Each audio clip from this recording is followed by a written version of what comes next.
All right, we're moving on to step number 4, engage in good faith. So what this assumes is that we're already in conversations with the buyer. They've told you that, they love your business. They love the idea of it. But in the background, this is always an issue. There's always something imperfect about the environment or the business or the buyer, whatever it is. There's always imperfection. It could be trade war. It could be a freight recession. It could be a temporary dip in your company's performance. That's explainable. It could be a host of different things. When a seller gets to this point, the very best of the best, they understand the incredibly unforgiving realities in the marketplace, which means that you can do everything right for 3 years straight, increase value, only for something that you have no control over can eviscerate that overnight. So they bring a certain level of humility to this certain point of the process. And what happens is this: they work in good faith with the buyer to try to get aligned. So what does that mean? Well, the first thing that we're going to do is we're going to understand what the problems that the buyers are trying to solve. Then we want to tell a story that captures their imagination in the ways that our business might be able to solve that.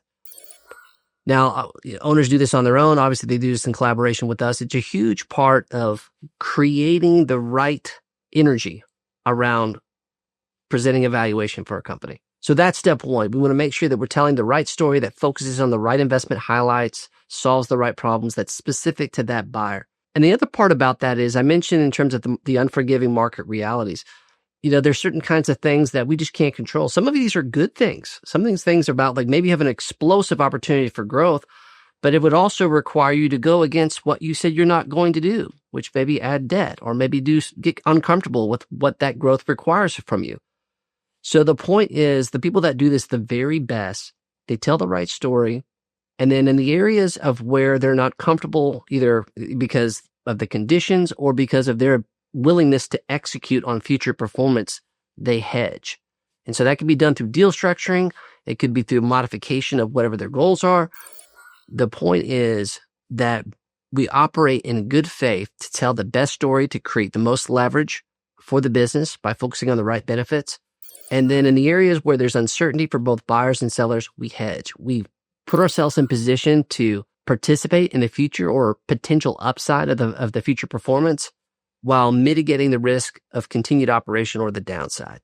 And when that happens, it really puts buyer and seller on the same path to get their goals in alignment. And what it does, it provides a unique off-ramp for the seller to do exactly what they set out to do, to begin to experience that desired future state. So the opposite of that is to wait for the perfect conditions to magically align. The perfect buyer, the perfect freight market, the perfect president, the perfect 12 to 36 6-month period of performance. I've been doing this a long time. It just doesn't, in reality, happen that way. So for those that engage in good faith to find solutions, those are the sellers that get the deal done, that master the timing of their exit and have uncommon influence on the financial outcome of it.